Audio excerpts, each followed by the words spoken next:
Նոյեմբերը ագարակում մեկնարկեց ֆինանսական կրթությամբ։ Կենտրոնական բանկի նախաձեռնությամբ 9 օր շարունակ Մշակույթի տանը անցկացվեց Հայաստանի դրամաշրջանառության պատմությանը նվիրված ցուցահանդես։ Երկրի գլխավոր դրամատունը կարևորելով ֆինանսական գրագիտության մասսայականացումը ավանդաբար այցելում է Հայաստանի մարզկենտրոններ։ Այս անգամ հերթը փոքր քաղաքներինն էր։ Մարզերի դժվարանում են մասսայաբար գալ Երևան։ Առավել եւս հեռավոր մարզերից մենք գնացուցահանդեսներ ենք տանում մարզեր։ Բոլոր մարզկենտրոնները երբ որ անցանք, որոշում կայացրեցինք, որ գնանք մարզերի նաեւ փոքր քաղաքներ, որոնք հեռու են, այսինքն մարզկենտրոն եղել են, որ մեղրից մի խումբ եկել է, բայց դա շատ քիչ է, էլի։ Շրջիկ ցուցադրության մեջ ներառված էին առաջին հայկական մետաղադրամներ, ոսկյա եւ արծաթյա հուշադրամներ, կենտրոնական բանկի թողարկած դրամանիշներ։ 180-ից ավելի պատմական նմուշների մեջ կային նաեւ եզակիներ, որոնք առաջին անգամ ցուցադրվեցին մարզում Երևանից եւ Դիլիջանից հետո։ Առաջին անգամ ցուցադրում ենք պատմական Հայաստանի, այսպես կարող ենք ասել, տարածքում գործող առևտրային բանկերի բաժնետոմսեր, սրանով մենք փաստորեն ոչ միայն դրամաշրջանառության պատմությունն ենք ներկայացնում, այլև ցույց ենք տալիս, ներկայացնում ենք, պատմում ենք մեր այցելուներին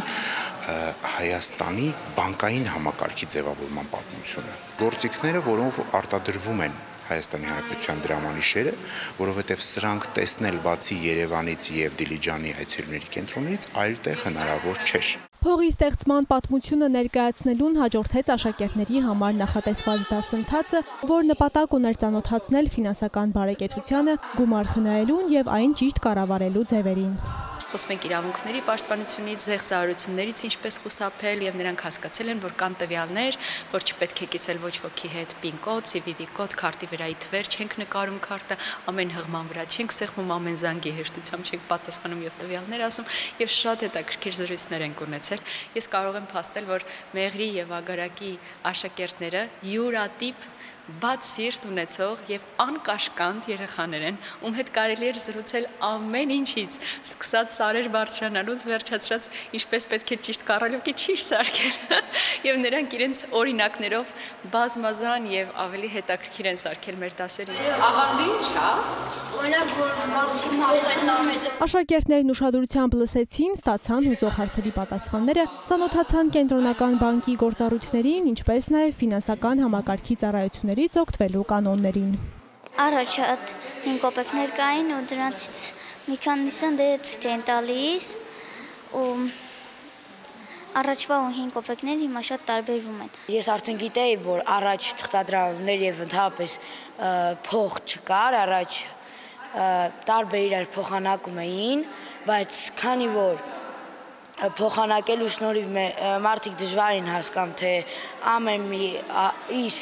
ինչ արժեք ունի, ստեղծեցին ամբողջ աշխարհի համար մի առարկա, մի իր, որը ուներ իր առանձին արժեքը։ Չգիտեի ես կենտրոնական բանկի մասին,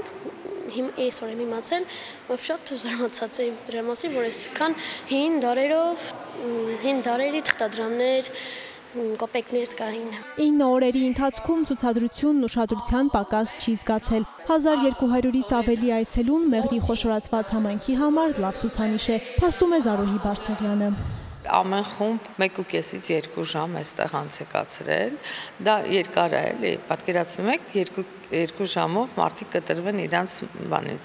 սմարթֆոնից, լսեն, սովորեն ինչ-որ բան, 1200-1300 այցելու ենք ունեցել, ինչը լավ թիվ է, շատ ուրախ ենք, որ եկան, սովորեցին, ինչ-որ բան իմացան, բոլորը գնում են հիացական, ինչ-որ բաներով, մենք ես չգիտենք, մեզ չգիտենք, շատ լավ է, իր նպատակին հասել ենք։ Ցուցադրության շնորհիվ մեղրեցիները հնարավորություն ունեցան ավելի լավ ծանոթանալու դրամի անցած փուլերին եւ մարտահրավերներին։ Նախաձեռնողները հեռացան Սյունիքից, հետագայում կրկին վերադառնալու ակնկալիքով։